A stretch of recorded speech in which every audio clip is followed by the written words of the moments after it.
Hey, what's up guys? I hope everyone's doing well and I hope that everyone's having a great day, and thanks for joining me back here once again for your daily dose of Star Wars. I'm assuming by now some of you have finally recovered from the trailer, but I still haven't, because I'm picking this thing apart at what feels like a frame by frame rate. And I'm coming up with all of these ideas and I'm really enjoying having something new to pick apart and tear down and try and figure out what's behind the curtain.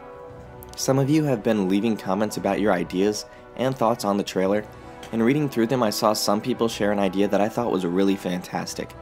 Since there were a lot of you who wrote this out, and I don't want to shout out names just in case I forget someone because I don't want anyone to get upset, but their idea was that when we see Rey being tortured by Snoke at the very end of the trailer, they provided the idea that this could be a vision that Rey is having.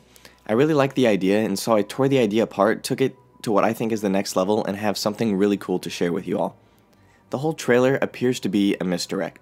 The whole thing is just wanting us to think that one thing is going to happen, but when we go see it in theaters, it won't. And I've said it before, but I think that that's the point Rian Johnson is trying to make, is that this is going to be different. In the trailer, we see Rey being tortured by Snoke.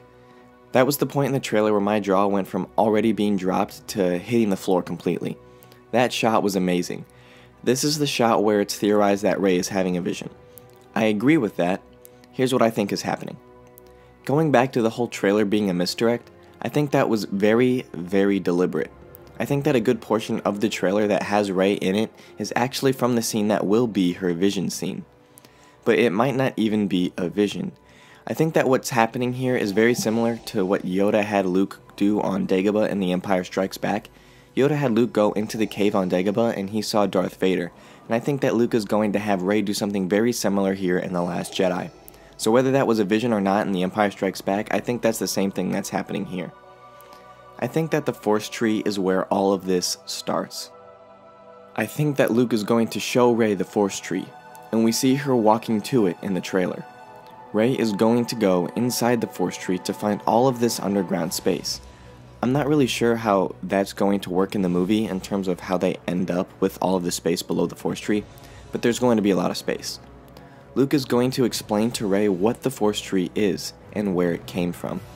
Luke is going to tell Rey that she must go down there and dive into the water in order to begin finding the answers she seeks. Rey will dive down into the water and swim until her vision is triggered. Much like Luke saw Darth Vader in the cave on Dagobah, Rey is going to see Snoke. Unlike Luke, Rey is trying to figure out what happens with her purpose and what her purpose is. And Luke wanted to be a Jedi in The Empire Strikes Back, and that's what he was training for. At some point in this movie, Luke is going to help Rey. And I think that this scene will be after the point where he decides to help her. Luke is Yoda and Rey is Luke. And when Rey comes up, she's going to tell Luke about how she saw Snoke and how she was being tortured, and that Snoke was probably killing her. And Luke is going to use this as a core lesson for her training. Let me know what you guys think about this in the comment section down below. Do you think that this is one of Rey's visions, or do you think that this is an actual scene that is in real life in the film? That wraps things up for me here in this video. I hope you guys enjoyed it. If you did, give this video a thumbs up, and subscribe to the channel for more videos like this one. If you're a daily coffee drinker and want to be one of the first to see a new video as soon as I upload it, hit that bell down there to get a notification on your iOS or Android device. Thank you guys for watching. As always, keep loving Star Wars. I'll catch you guys in the next one. Peace.